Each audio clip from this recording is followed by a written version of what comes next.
It is the worst nightmare of the Secret Service.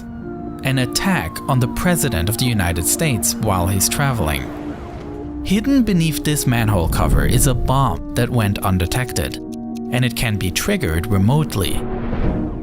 Just seconds from now, the presidential motorcade will be passing over exactly this spot.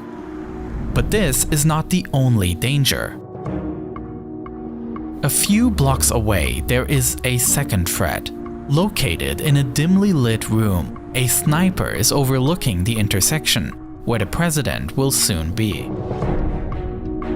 And a little further down the road, a van with tinted windows is parked, close to the blocked-off streets. Inside, a man is preparing a rocket launcher that will soon be aimed at the motorcade. Fortunately, these three scenarios are purely fictional, but they will demonstrate the rigorous effort the Secret Service undertakes to ensure that the president remains secure during travel. While the president is still about 2 minutes away from the manhole cover with the bomb, the first car of the motorcade, the route car, is already driving past this spot. This car, together with the pilot car, ensures that the road is clear of obstructions. The sweepers, which are primarily motorcycles, follow the route car and pilot car and help clear the road ahead. However, they are unable to identify the bomb, and the core of the motorcade, consisting of Secret Service vehicles with the president on board, is approaching. As the president's limousine rolls towards the manhole cover, a person remotely pulls the trigger, and suddenly, nothing happens. The remote trigger didn't work, and that is because of this car, the Electronic Countermeasure Suburban, one of the most technically impressive vehicles in the motorcade. On its roof, antennas emit radio frequencies that drown out any bomb activation signal. This technique is called barrage jamming, and it essentially works by the antennas emitting such a strong noise signal that other signals simply cannot get through. And so, the motorcade continues undisturbed towards the second threat, the sniper in the window. Located behind the Electronic Countermeasure Suburban is the president's vehicle, commonly known by its nickname, the Beast.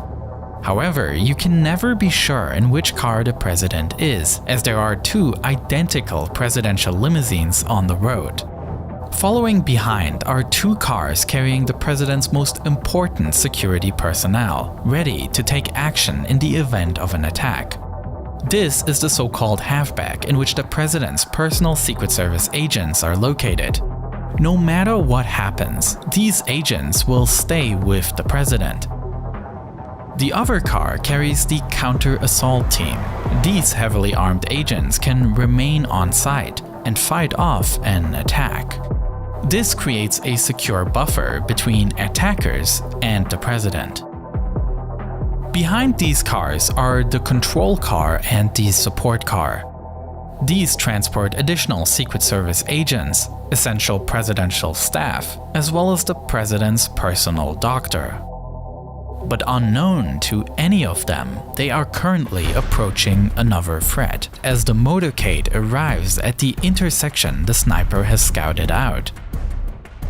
The fact that there are two identical cars makes it difficult for the shooter, but unfortunately he catches a glimpse through the glass, aims, and pulls the trigger.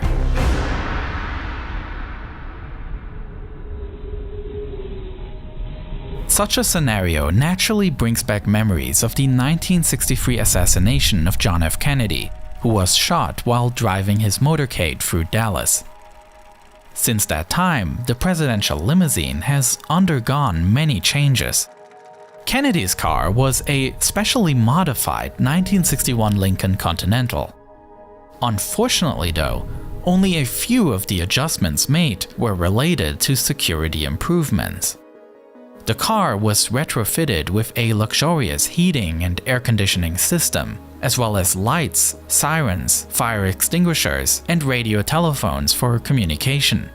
The car was also extended to include a middle row of jump seats, that can fold away when not in use.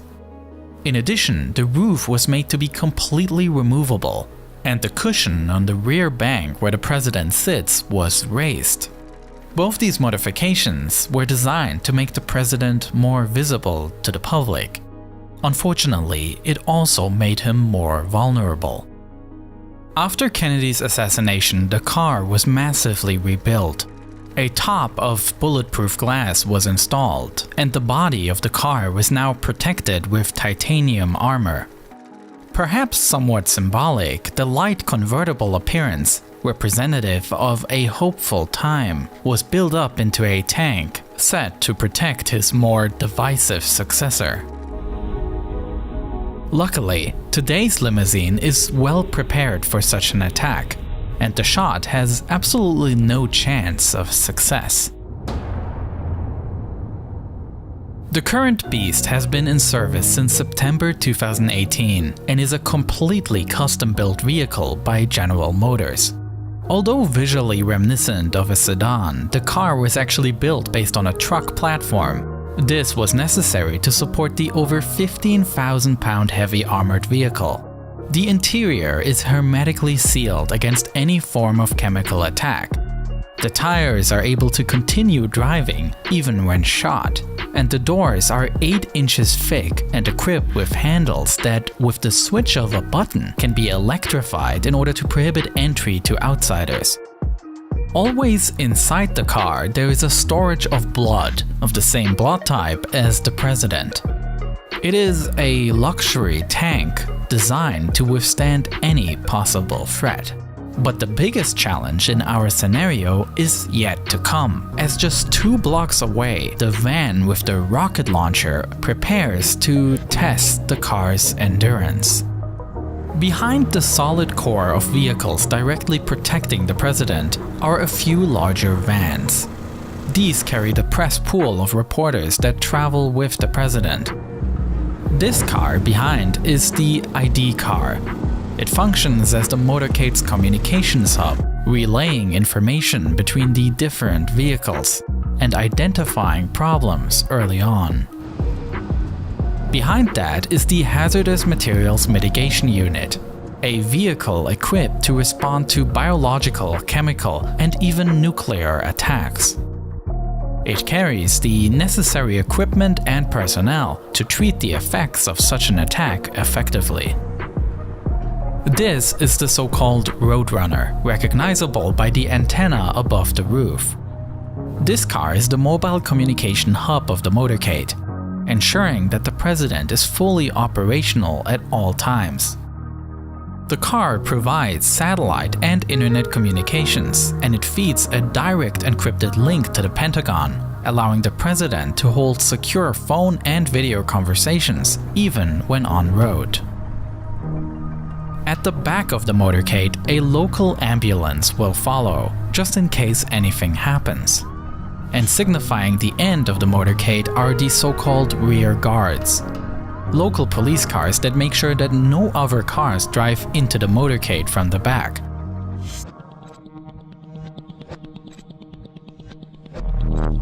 At this point, the presidential limousine arrives at the intersection with the van.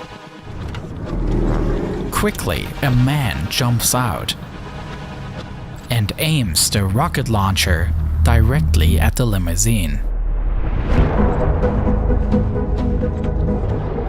For this case, the presidential limousines and the electronic countermeasure vehicle are equipped with smoke grenades.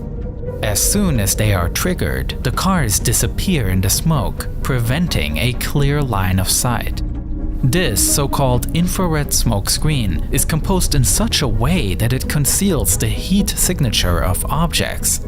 That means that even more complex guided missiles would not succeed in tracking the target. Meanwhile, the Beast flees the scene. The presidential motorcade is a highly thought-through system. Although the enormous number of cars may seem a bit arbitrary at first glance, a closer look reveals that the different vehicles all fulfill different tasks and together function as a White House on wheels. Though it's probably fair to say that besides justified security concerns, there's also some element of projecting power at play here.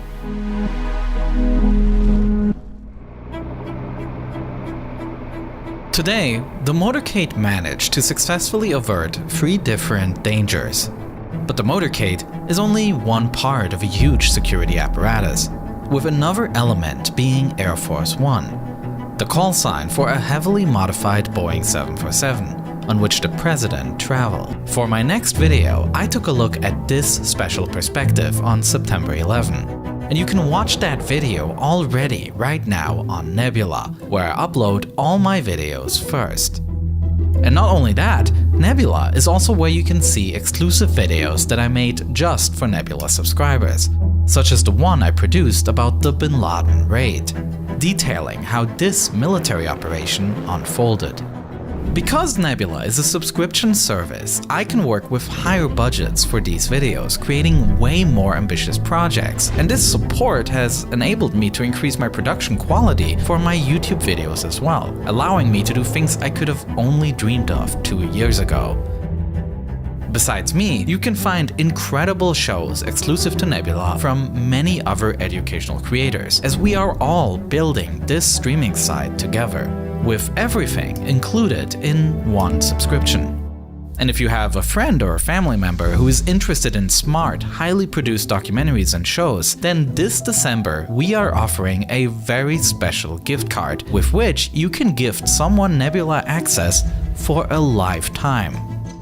So please make sure to check out Nebula, and thank you so much for watching this video.